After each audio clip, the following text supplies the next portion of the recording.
Alright, Devray, this is for you. This is Pink Jeep Rebuild. Powerwheels edition. For sure. Alright.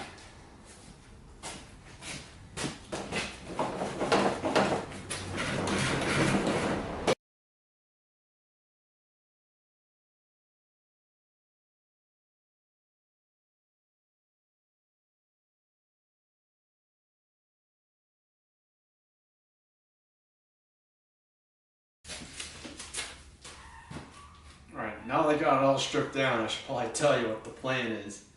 We're going to take this pink Powerwheels and take it from, it was originally 6 volt, one wheel drive in the rear. We're going to bump it up to 12 volts with making a live rear axle, so it'll be 2-wheel drive. Honest rear wheel drive pink Jeep. Steering wheel leave the same, it's working great. All the wiring's going to be replaced. We're going to leave the original paint job on it, just because it's a Jeep, got to give it a little character, and let's get to it. Oh, also, we're going to increase the traction on the tires in the rear. Where you live, there's lots of grass. We need help getting over that. So, you guys ready for tackle this beast? Here we go.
clean.